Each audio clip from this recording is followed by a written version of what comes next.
Hi, I'm Mark Goldstein, and welcome. And we're here tonight with members of 96 Inc., and they're going to do some plays for us. And we're going to go to the first one in just a second, but first we're going to see a little video that will tell you a little bit about the group and the plays that they do. So let's go to the video. At a time when school system cutbacks often mean the arts take a back seat, some students are still finding a way to pursue their creative talents. In tonight's Class of 2000 report, Liz Walker discovers a program that's making it happen. Sean, every Tuesday afternoon, a group of about a dozen teens gathers in an abandoned theater on Lansdowne Street for one of the most unusual after-school activities you'll ever see. They're part of a new improvisational theater group that explores social issues through performance.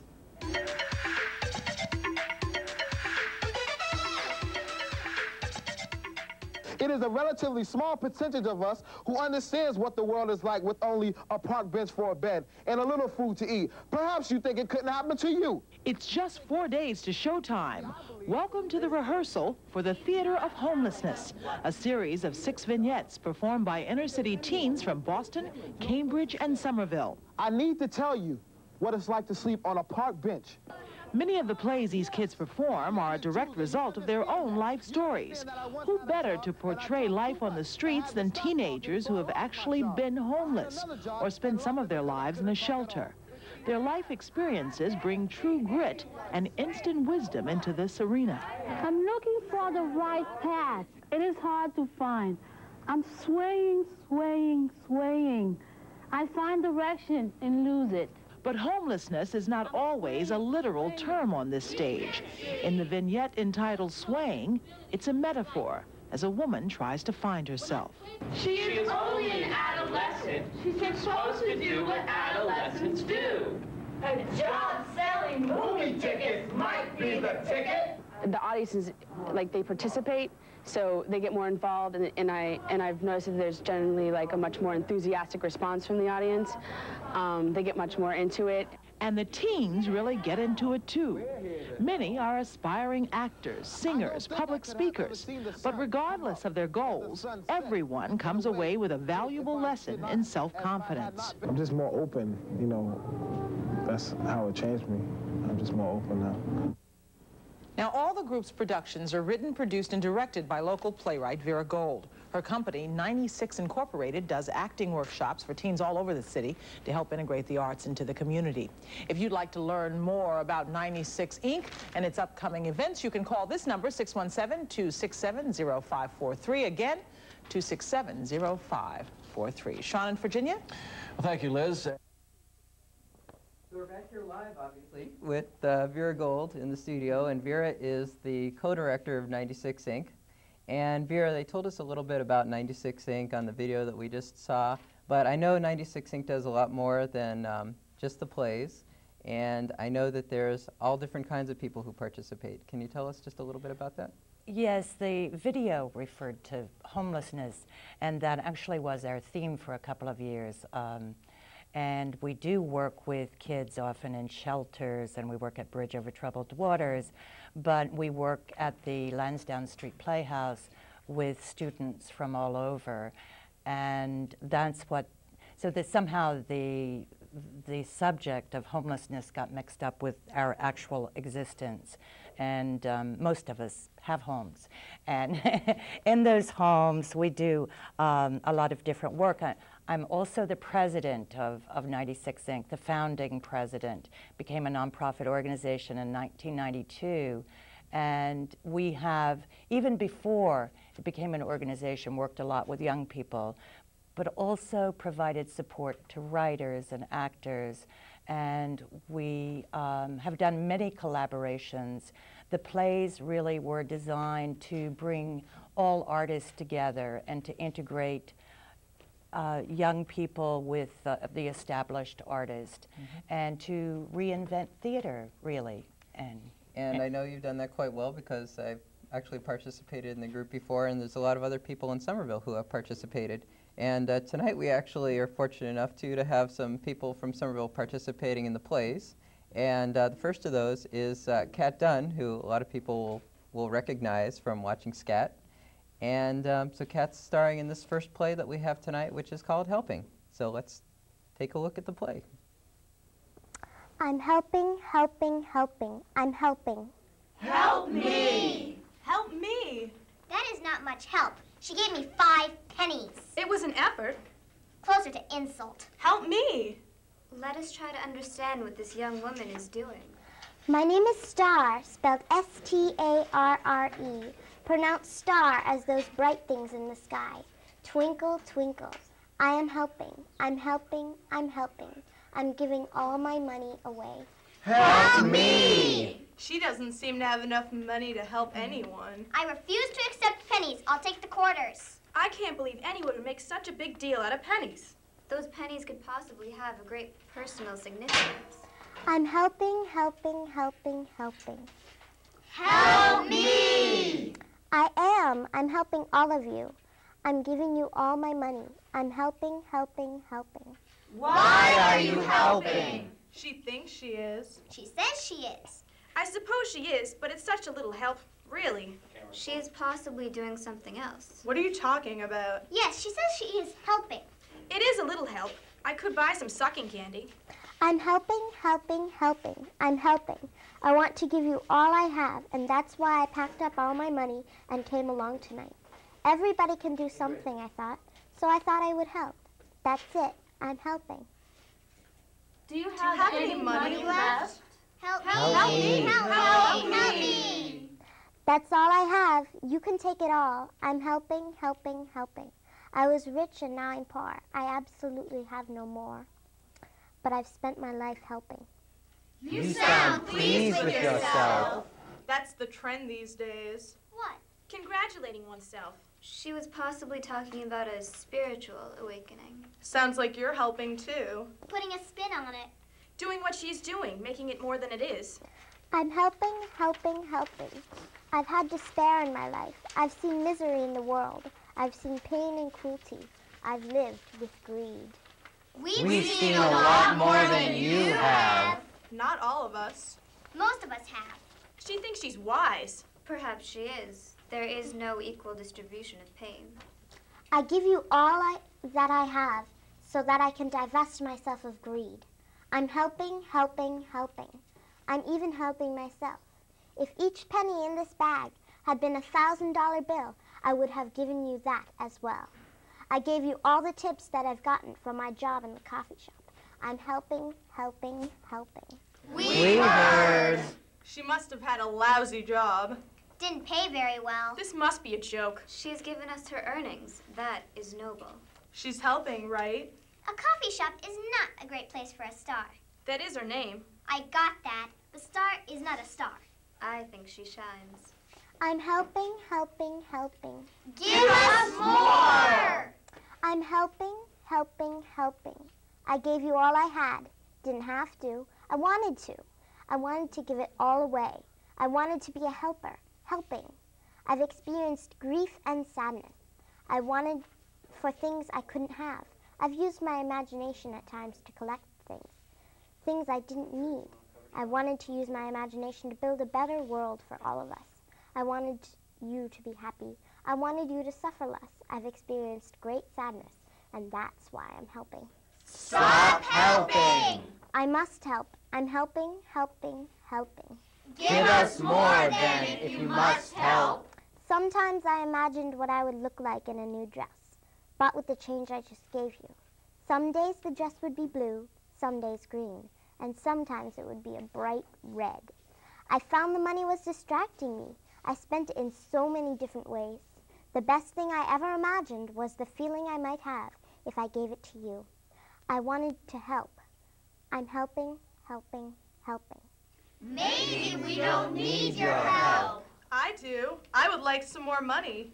So would I. Yes, you say you're helping, and all you do is give us a handful of copper. It fills my pockets, but it's worth nothing. The gesture should be considered. I considered the gesture. I didn't like it. Does it seem less meaningful because I needed to divest myself? Is that why you haven't liked my helping? I'm giving you the good feelings I have in my heart. So I'm helping, helping, helping. We don't need your help. accept my help. I'm helping, helping, helping. We've heard and heard and heard. I need to strip everything away so that I can help. I'm helping. Please don't strip. No, no. Please don't do that. Strip what away? I believe it was possibly not the best chosen word. Divest, strip. What are we supposed to think?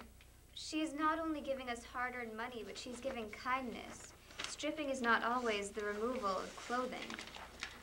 I am stripping extraneous thoughts. I don't need to have my lip pierced, and I have too many holes in my nose. I imagined that I could do piercing with my money. What gave me the best feeling I ever had was the anticipated pleasure of giving it to you. I wanted to help the homeless. Helping was what I wanted to do. I'm helping, helping, helping. We are not homeless. Some of us are. I'm not, but I wouldn't mind having a little extra money. Pennies and quarters don't solve my problem of homelessness. I need a little more than that. I think she's talking about the spirit of helping. She has said it about 100 times. It seems to be a little more than spirit. I know what it feels like to be hungry. I know what it is like to be homeless. I know a lot about pain. That's why I wanted to help. I'm helping, helping, helping. I must keep on helping. Even if we don't want it. I'm sad that you don't want my help. You are not helping. I am. I'm helping. No, you're not. All right, then. If I haven't helped you, then I'm helping myself. I've been able to give you all my money, and I haven't experienced any pain. I felt joy from helping. I've been able to unhood my mind and give up thoughts of all the things that I could buy. I'm helping my spirit, my inner life. I'm not worried about the cost of a haircut or a ring in my nose. I'm not distracted by the colors of new clothes. I'm thinking more about reading a book. I'm helping my mind. I'm helping my heart. I'm helping you in a way. No, you're not. She's only giving us her money so she doesn't have to worry about it. Most of us heard that. You don't have to explain. I'm very glad she chose helping as perhaps a one-time occupation. I think I understand. Thank you for your kindness. You have all helped me in a way. I was living with a narrow view of the world. Part of my reason for helping was a desire for satisfaction. I have satisfaction. Helping helped me to understand. A little money is not helping, but a lot of money might be. I didn't get the anticipated response from you, but I think you gave me your honest response, and that is helping. Thank you for helping. Now that I have a deeper understanding, I will continue helping, helping, helping.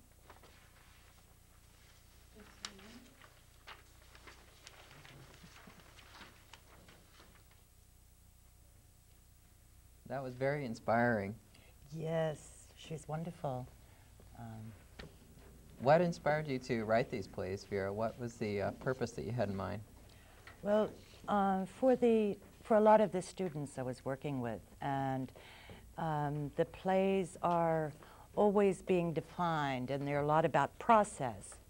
So they can be done anywhere, here, or they can be done in a parking lot, they can be done in a park, and they can be done in theaters, and they've been done in performance, but they're often done spontaneously in readings.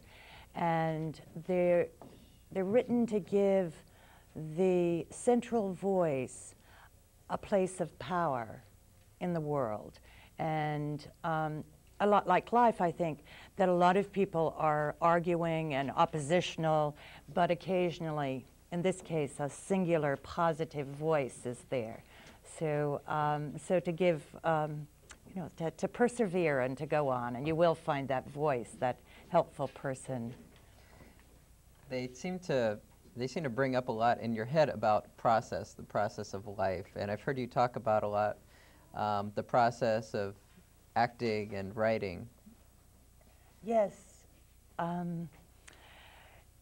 And the and I guess the plays are taken from that, but people often, the world, the activities interfere with the process. And in our acting classes, we really try to focus on what I'm doing here on stage, not what you think of what I'm doing, but what I'm doing. And the plays work in that way also, that I will follow my course, I will follow my path, I will follow my dream.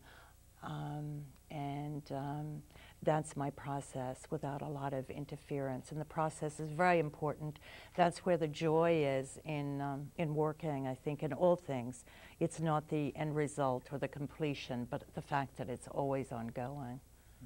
I noticed that people are holding scripts, a lot of them that are doing the plays. Can you explain a little bit about that and why people are doing that?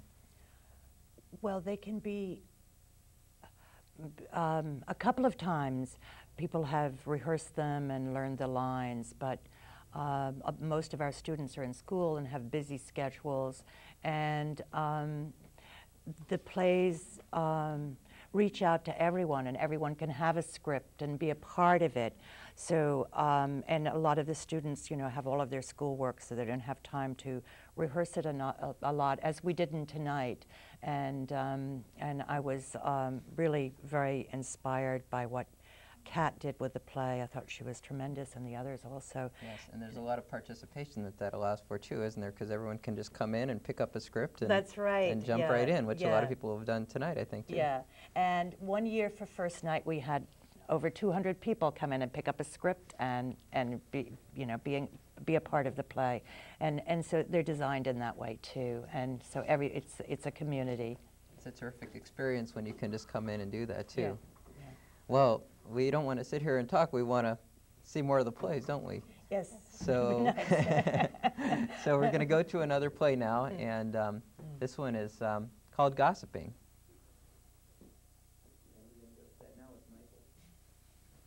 I'm gossiping. That's what I came to do.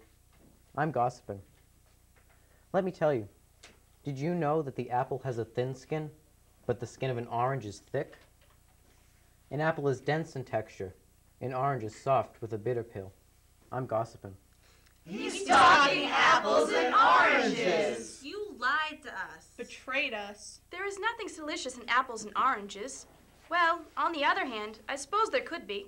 It depends on what you might do with an orange. Listen to the man's innocent definition of gossip. He didn't define. He seems to think he was doing it. He said he was gossiping. I'm a stand-up gossip. That's what I am, and that's what I plan to be for years to come. I'm gossiping. This morning, I woke up and I went to the orange marmalade, and the jar was empty. The marmalade was gone. Finished. Dead. Gone is dead sometimes. Dead is gone. He's talking about an empty jar. It doesn't come close to gossip. He betrayed us. There is nothing enticing about a jar of marmalade. On the other hand, I suppose there could be.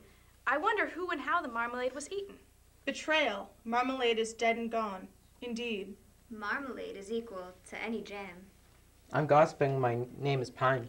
Where did you get a name like that? I got it from a tree.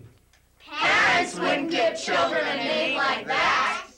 Now I'm going to be more intimate, personal, sensational. I'm gossiping. After eating dry toast and leaving the house, I went to the subway. I walked down many steps, and at the bottom I saw a man lying on the concrete. He had his old winter coat wrapped around his head. He was lying in a puddle. I watched people step over him, but no one offered to help.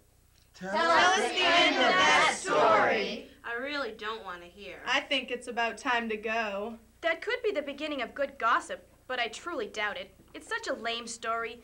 Homeless people get drunk and roll themselves up into coats. We've all seen that. This young man observed a man in pain and passerby who were thoughtless. He is sensitive and astute. He may be sensitive, but he is a failure as a gossip. Get to the gossip. No one helped the man. No one called an ambulance. I'm gossiping, gossiping, gossiping. I lifted the coat from the man's head and saw blood oozing from a cut above his eye. He was maimed and battered. He groaned, but he couldn't speak. Sounds like you're judging. Yes, expecting other people to take care of a homeless man. That's right. If you said nattering, we could believe you. That's it, nattering and judging, judging and nattering. Please allow our young kind to continue. I knelt down beside him. Tell us what you did. Oh, please. Did you tell him about your dry toast? Let's move on to the follow-up, or the gossip if there is any. Did you help the homeless man? I did. I took a Kleenex from my briefcase and I wiped his brow. I whispered to him that I would call the police. He groaned. He didn't seem to want me to do this. I'm gossiping. What did you do? You're all like sheep encouraging him. I think he confused the words. He called himself a stand-up gossip. I think he meant comic. Don't put words in his mouth. I think he meant gossip, but obviously he doesn't understand what gossip is. Gossip is not always entertaining. It's better than entertainment. If it's good gossip. There is no humor or gossip in a hurt homeless man. What did you do? I called the police and they came. What happened? I really don't know. They said they would call an ambulance and take him away. I really don't know. He was hurt and sad and bleeding and nobody cared. The policeman said to me, "Now go on, get out of here." He dismissed me. That's not a policeman's job. It can be. Absolutely. Certainly. Policemen have their jobs to do, and they don't need to be bothered by a starry-eyed young man with Kleenex in his briefcase. I'm telling you, they didn't care. It's not their job to care. They were indifferent. This is not gossip. Certainly not new. Without one iota of humor. You mentioned sensational. I did. I don't know what happened to the homeless man. I'm gossiping. Homeless men are homeless. They are certainly not worthy of gossip. I thought gossip was supposed to be more intimate. Didn't he mention this was going to be more intimate? I think his feelings for society are of a deep, sensitive, intimate nature. Feelings are not worthy of gossip. I use spray starch on my sheets and iron all the wrinkles out. I drop apple cores in the garbage can and let them sit there until they rot. I'm gossiping. Personal tidbits. Please get on with it. Those kinds of intimacies are ridiculous. We're back to apples. He is generously giving us trivia, and trivia is gossip. We wouldn't even need the word if it is more than that. I own my own pair of binoculars. What do you see? This could be interesting. Entertaining. Depends on what he uses them for. I use the binoculars every day to see far away. I see the crows take flight and light on the ailanthus tree. I always wonder why they don't choose the pine.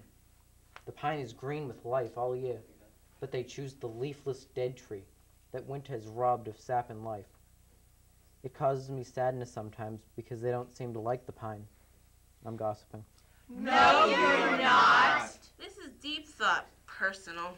Identifying with a tree, honestly. Pine, I would have to say that this sounds like a wine. Let us listen without affectation. To get your name from a tree is the height of affectation. I use my binoculars to see people driving, getting in and out of the cars. I'm gossiping. What else do you see? Let's face it, illicit sex is interesting. Corruption of any kind is worthy of entertainment. This is all embarrassing. Apples, oranges, marmalade, and a homeless man? This could have been gossip, but it wasn't.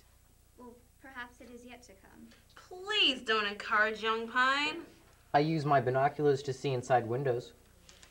I see the store on my corner. Its lights go out at midnight when someone closes and locks the doors. The store did not get rid of the Joe Camel sign. I know this is wrong. There are 3 Joe Camels glued to the inside of the window. I'm gossiping. We don't care about Joe Camel. This is ridiculous. Someone should put a lid on it. How can you put a lid on Pine? He is finding a way to communicate. He is brave. He is trying to find a way of connecting to us. 3 Joe Camels. I'm gossiping. He's trying to communicate. He should have said that he was communicating. A stand-up communicator. The Joe Camels are just there in the window, seems to me. Is that right? Hardly worthy of gossip. Nobody does anything to the Joe Camels? No, nobody does anything to the Joe Camels, but the Joe Camels influence all of us. And we all go around puffing camels. I'm gossiping. Gossiping. I wish you would. You shouldn't smoke. Smoking might add something to his routine. The stand-up gossip camel smoker. That would make more sense. Gossip has a negative connotation, and he's willing to try to be one. He is testing his skill. He is facing the same difficulty as anyone who tries to do something new. I use my binoculars to look inside the windows across my street. What do you see? I see a beautiful young woman standing by the window. I'm gossiping. She has long black hair and a sad face. Her deep, dark eyes search the street for long periods of time. A man always comes through the door at almost the same hour every night. She turns her back to the window. I can no longer see her face, but she seems to return the smile. I'm gossiping, gossiping, gossiping.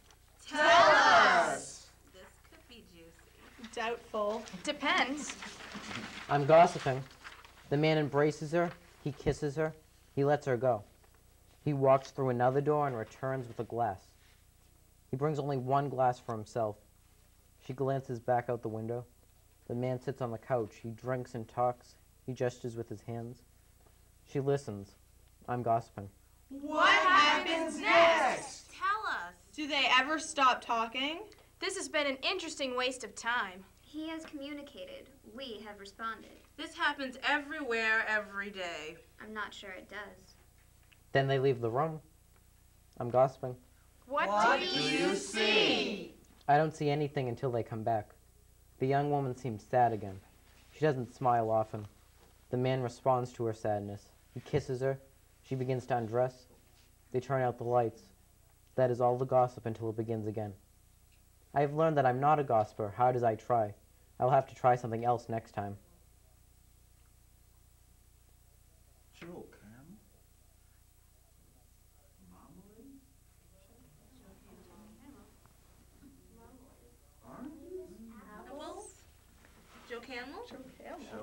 Back here with Nancy Mahegan, who is the co-director also of 96 Inc., as we wind up with gossiping. Another really excellent job.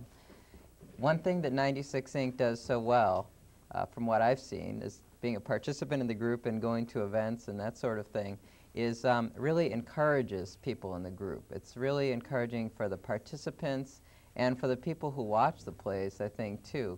Could you tell me some things, Nancy? I know that the group does some awards, other ways that 96 Inc. encourages artists.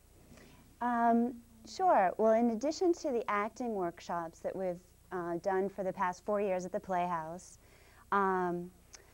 we have an annual writing contest that's open to high school students in the Boston area. And we started this a few years ago, really to kind of encourage writing and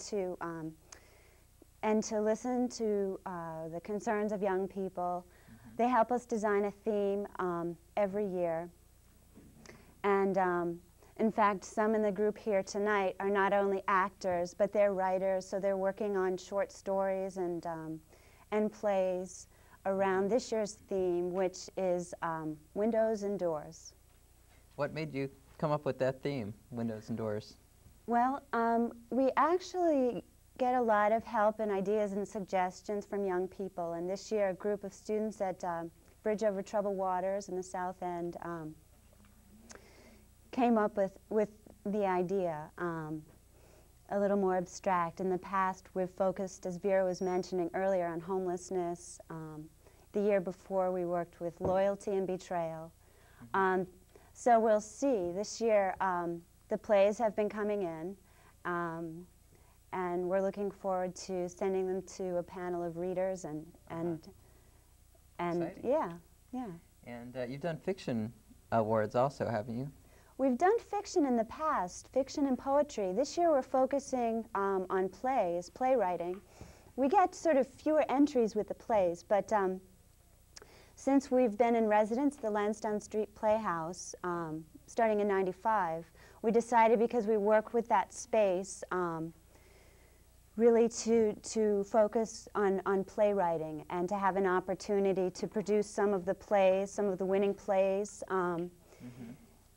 you know, annually, which we've done for the past few years. And you've done some professional awards for professional writers in Massachusetts and New England too, haven't you? The Rossley Awards? We do. In 1998 was the 6th year. It's an award that was designed really to give recognition to writers who maybe haven't been recognized or have been under-recognized. to support writers in the community, and 13 writers to date have been honored. And one of the past recipients of the awards has just had her novel published after 18 years, which is really nice, and credits the award with really sort of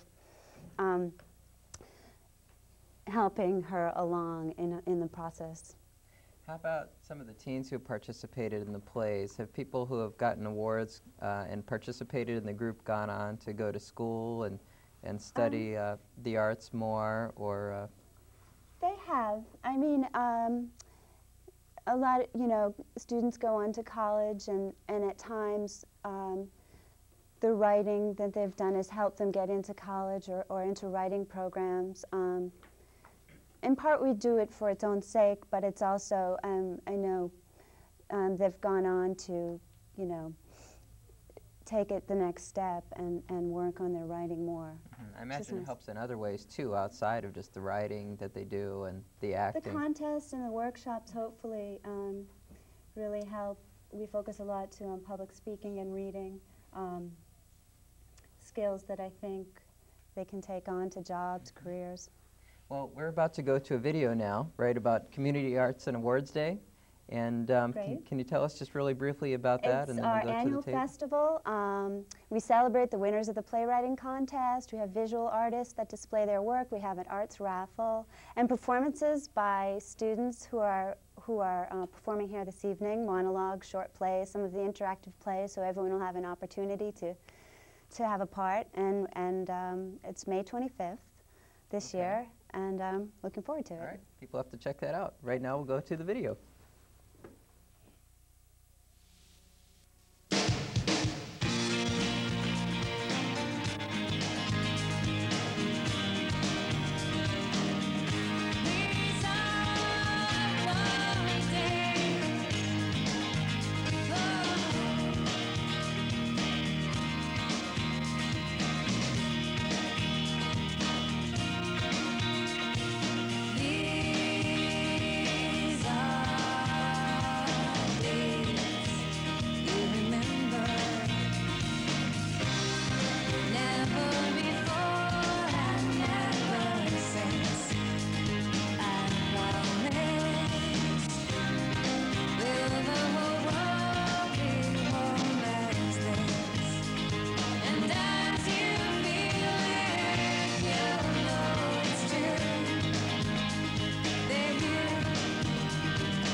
Nobody misses frogs.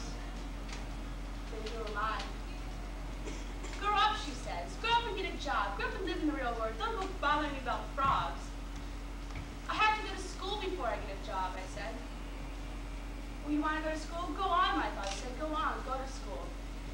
But I'm particularly happy to be at an event sponsored by 96 Inc. because I know of the wonderful work that this organization is doing with our literary community, our theater community, and particularly with the young people of our city. And it also is a very special pleasure to be here today in Boston's newest venue for the arts. I've been closely associated with 96 Inc. during the past year as they have been striving toward building this playhouse into a true community arts center. I know of the diligence of 96 Inc.'s work in the Boston public schools and really schools beyond the Boston area as well. I'm happy to be a part of this third annual Arts and Awards Day. This playhouse was great news for the city of Boston. My dream is I want to go to college, graduate from college, and study to become a doctor. I want to become a doctor because that is my parents' home. My parents' home, one of their children will be a physician. I've been involved in 96 Inc. since 1995 when I first went to First Night, and I saw one of Vera's plays there called Blue Moon. And I really liked the script, so I kept the program, and I sent her a letter asking her to send me the script. Not only did she send me the script, she also sent me one of the issues and information about the whole community and some information about the fiction writing contest, which was, the deadline was in a month. So I wrote a fiction story on it. It's called Another Day, Another Victory.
Another voice from the street, and since it's my choice, I feel that I must speak. Now I know that you won't listen to little me, but I can't rest unless I get this off my chest. See, the city's my home, the streets where I roam, but still I leave the drugs and the violence alone.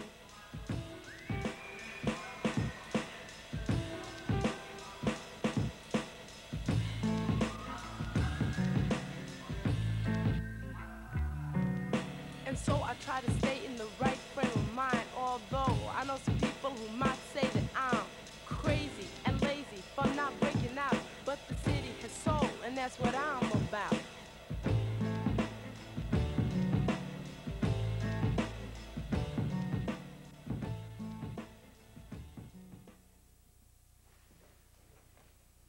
So we're back here in the studio with Alistair Allen, who is a teacher for 96 Inc. and a volunteer. And can you tell us just a little about that, about what you're doing? It's pretty exciting because the kids come there and they may be shy, they may be introverted, and then we have to do these different exercises of reading and exposing themselves to each other. And then as it goes along, you see how they grow and they become much more animated in public, in front of people, and more confident and project more. It's a great feeling. It must be rewarding for the kids and for you, too. Yeah, we've got some good feedback as to other things they've done at school and public speaking, things like that, so it's really a good feeling. Mm-hmm. And can you tell us a little bit about the exercise? I know you're going to do an exercise for us. Could you tell us how people in the group use exercises and what one is? Well, Vera devises as a technique just so everybody, after we do our warm-ups, do limbering up and different things like that, vocal exercises, stretches, but then we do exercises which are very simple statements that have a little dramatic curve, and you're only supposed to really do it pretty much just to learn how to speak in front of people. But as you go along, we try to make it characters and have fun with it and play with it. But at first, it's just a tool to get us to enunciate and articulate correctly. And what's the exercise you're going to do for us now? I think I'm going to do one of Vera's called Glass House. All right. As a West African French killer monarch. Glass House. I push against the walls, but nothing happens. I want to get out. I don't like living in a glass house. I thought this would be a temporary situation. I thought that I could get out quite easily. I had no objection to testing the space and appearing transparent. I didn't know how suffocating the feeling would be. You can see me, but I can't see you. I try to climb up the walls, but they are slippery, and I'm aware that you can see me struggle. Finally, after slipping and sliding and scratching, I reach the top. But the ceiling is glass, too, and I can't push through.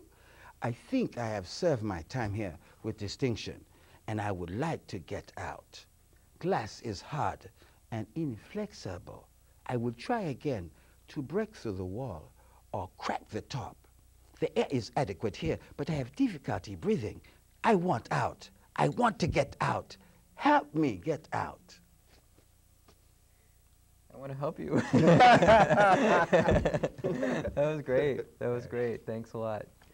We're going to go back to the plays again with Sophia Lintz starring in our next play, Wanting. I'm wanting, wanting, wanting. Wanting? You're wanting? Why are you telling us that? We are all wanting. That's an odd statement. Hardly qualifies as a statement. She is stuck on a word. The word has meaning. I'm wanting a home. That is a reasonable want. She doesn't appear to be homeless. Maybe she wants a better home. She's not wearing rags. Her statement was very clear. Let us hear more. I'm wanting a home in the world. Not a house to live in. I have a house. I don't own a house, but I have my very own room in a house. But I want something more than that. I'm wanting. Weren't we supposed to see your demonstration? I thought you were here for conversation. I thought you were here to help me understand. I thought you were going to explore with me lingering questions about the universe. I thought you'd help me find answers. There's so much in the world that I simply don't understand. I'm wanting. We tell us more. You can? Thank you so much. I just don't understand. I try to do things and I just get knocked down. I pick myself up and I'm pushed down again. I want to know things. I want to learn. I want to do good work. I'm wanting. Sounds okay. A little boring. Good works can be interesting. What kind of good work? Are you talking about charity? She is a lovely young woman, and I think she's telling us about idealism. Call it that if you like. I don't mind that word. Idealism is a good word. I'm wanting. I'm wanting a place in the world. You need a profession. She's too young to have a profession. Sometimes young people have professions. She needs to go to school. She can get her wants in school. Not always. Perhaps we should listen. We all want. You haven't even told us your name. We're here for a demonstration. My name is Willow. Willow is a tree. And Willow is also my name. Willow is a tree. I'm glad you're amused. That was part of my demonstration. I had it written down. I wanted to amuse you, and I did it without trying. This is part of what I'm learning, anticipation and expectation. I didn't expect you to be amused at my name. I'm sensitive, and it does cause me pain. I had not anticipated this pain. I would have preferred you not laugh at me, and at the same time, I hope to amuse you. I'm wanting to amuse you. We can give you advice if you want that. You are much too intense. Too open. Really? She has simply let us know that she is vulnerable. Thank you for saying that. That is exactly right. We are all vulnerable at times. She shouldn't announce it in public. Inappropriate. Feelings have no place in a demonstration. Perhaps feelings are the demonstration. I want to find my place in the world. I want to find my home. I've learned to control my feelings, but sometimes I choose to show them. I show them because I want to be connected with you. I can't believe that all the rules of the world have already been set, and all the thoughts of the world have already been thought. I'm wanting. We heard. She is articulate at times. She doesn't have a clue. Enough wanting. We all want. She does know that she is wanting definition. The world is a community, isn't it? There are many communities in the world. You got it backwards. Get a profession. Begin the demonstration. The demonstration is underway. I'm wanting a safer place in the world. A home. I throw an idea and it's given back. I build a wall and it just gets torn down. I build it again and it's ripped apart. I'm tired the third time and I just let it fall. I'm wanting to build the wall. Wanting. Why build a wall? If this is a demonstration, I'm a duck. That's funny. She doesn't know what she's saying. I don't understand her at all. She has no hammer, no nails, no wood. How could she build anything? I believe she wants to build a symbolic wall. That's not what she said. I need walls. I'm wanting a home. I'm a woman, not a tree. Use the tree to build a wall. Willow is a ridiculous name. I would change it. Not admit it. This demonstration is a risk. Let us listen. I've been to too many demonstrations and I've never seen anything like this. Nor have I. She wants conversation. She wants to use her feelings as a demonstration. Now, how indeed will she build a wall? I did point out the idea of risk-taking. It has no form. She's not telling us anything.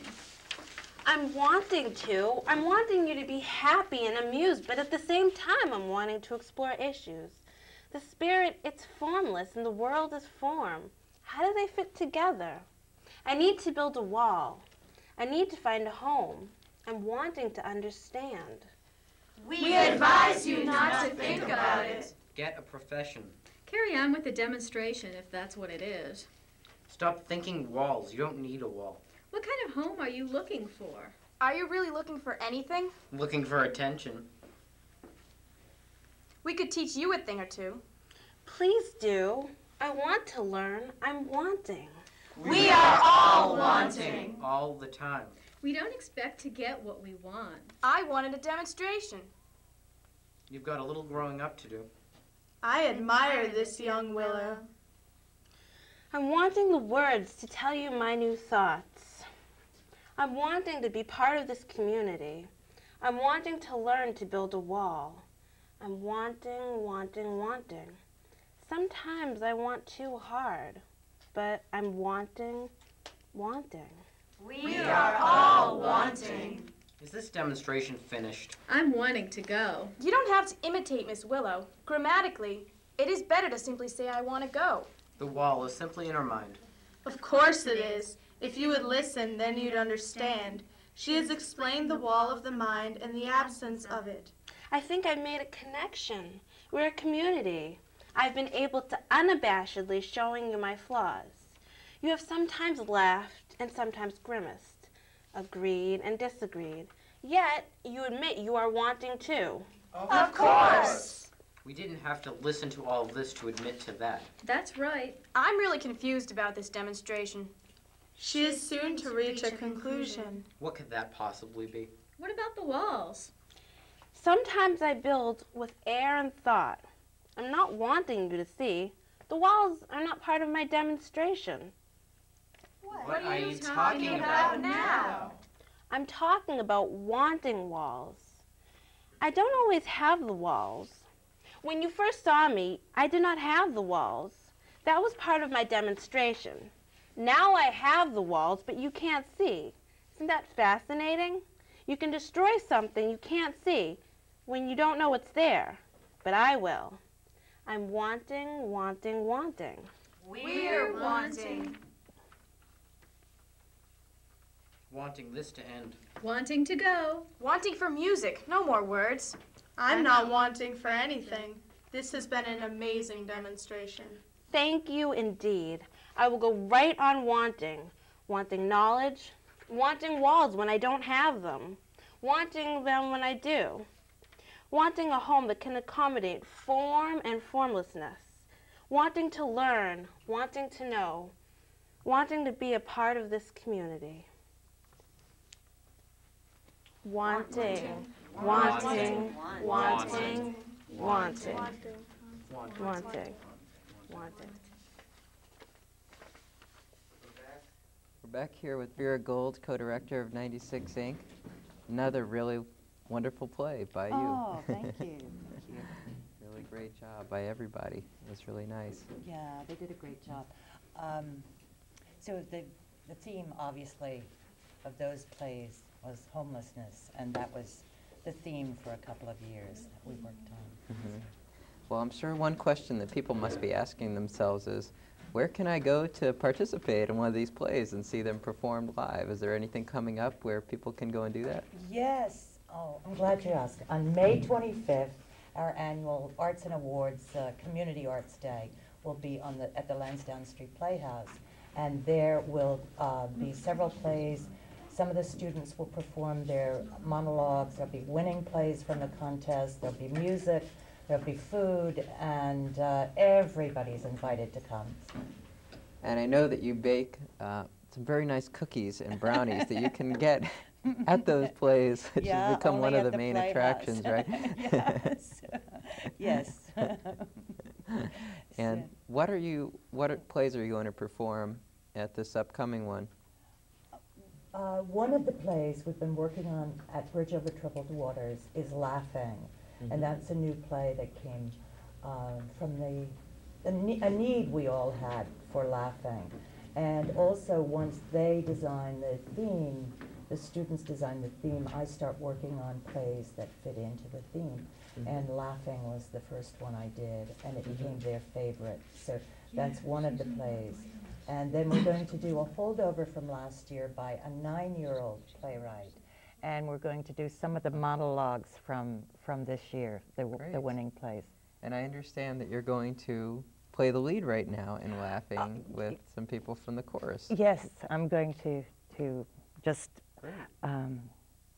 do the beginning of it. Well, thanks to you and everybody else at 96 Inc. for participating in the play. It was wonderful to I be mean, here. in the plays this evening. And thank you. Coming out. And I'll let you walk over and take your place as I say goodbye to everybody. So I'm wanting to continue and to watch some more plays, but we're running out of time. So what we're going to do is take you out of the show this evening with Laughing that Vera Gold wrote and is now going to star in. So thank you very much for watching this evening, and hope you enjoy the final play of the evening. I'm laughing, laughing, laughing. We can see. Why are you laughing? I wonder. You certainly don't have to identify laughter. We all know what it is. I'm laughing also. I'm laughing, laughing, laughing. We can see. Why are you laughing? I see nothing amusing. You didn't tell us why you're demonstrating such odd behavior. Laughter is energizing. I know what is on the other side of the door. I'm laughing, laughing, laughing. We just came through the door. We saw nothing amusing. Nothing at all. I paid admission to learn new skills and to see some kind of performance. I've known how to laugh since I was 6 months old. Getting ripped off is not funny. Laughter is healing. I saw the other side of the big door. I'm laughing. What big door? There are many big doors. I doubt there was anything to encourage this level of laughter. You're absolutely right. This is entirely vague. The big door? Most doors are big because people walk through them. We just walked through a big door. The door to a doll's house is very small. My name is Toe. I'm laughing. Toe is an unlikely name. She obviously made it up to add something to her laughing performance. I'm sure she made it up. You're all stating the obvious. Of course she made it up. Young people these days think it's perfectly acceptable to call themselves anything they like in order to get a little more attention. Why do you call yourself Toe? I've always called myself Toe. Since I can remember, I've been called Toe. I don't know the reasons. I'm laughing and laughing. Toe. Toe. Toe. Toe. When you take center stage, you have to have a little more to offer than this. Exactly. I've laughed many times in my life. She should call herself tricky. She is tricking us. We're still at the beginning. I'm sure there's more to come. The laughing Toe. Toe is my real name. I'm laughing. I'm not tricking anyone. I'm sad you said that. I can't laugh about your comments, but I can laugh about the fact that I was called Toe. Perhaps because I have 10 toes. You do too. Unless, of course, something went wrong, and you might have more. Perhaps a freak of nature, or a bad accident that has left you with fewer than 10. Toe, as a name, is equal to Alice. Alice is a beautiful name. Does toe tie into what is on the other side of the big door? Maybe it does. Could be toes of all shapes and sizes on the other side. Could be. But why does that inspire laughter? I think she plans to show us the other side. How could she show us? We don't need her to show us. I have not yet laughed at anything. I wanted you to laugh with me. Laughter is a major accomplishment, especially if you're very sad. Hysterical laughter. That seems to be what she is doing. Laughing hysterically. I don't especially like her sound. She laughs with a crackle. It is not pleasing to the ear. Some people have a musical laugh, some hearty. I haven't been able to laugh at anything this evening. I've laughed long and well. I had thought that I would entertain and teach you many subjects this evening. But when I opened the big door, I could only laugh. I'm laughing, laughing, laughing. Tell us what was behind the door. I'm growing weary of so much laughter. I don't like hearing it either. It's not particularly pleasant, but I've been around long enough to have learned tolerance. I do, however, think I'll leave soon. I'm having a good time. I'm laughing, laughing, laughing. Since I can remember, I have been called Toe. I grew up with lots of children in an orphanage. I heard voices in the night calling, "I want my big toe." I was not big, but I was eager to be wanted, and I thought then that I belonged in a fairy tale where monsters called out, "I want my big toe, I want my big toe, I want my big toe." You've told us before that you have 10 toes. Yes, you did. We assume that 2 of those toes are big ones. I don't know the fairy tale of wanting toes. I don't either. I seem to recall some childhood stories of monsters and toes, but it would take too great a leap of my imagination to fold a toe into a name. It is nonsensical, perhaps whimsical, not universal. This story does not belong on a stage. I'm laughing. You've sounded like Toe since the curtain went up. When will the curtain go down? I saw the other side of the door. I want my big toe. I'm laughing. I named myself Toe. I liked the name. It seemed as reasonable as any other name. You must call a rose a rose, but you can call a person by any name. I could have named myself Alice, but I wanted to be big, and I wanted to be wanted. What are you going to teach us? I was expecting more of a performance. I was expecting a performance, and I thought there would be food.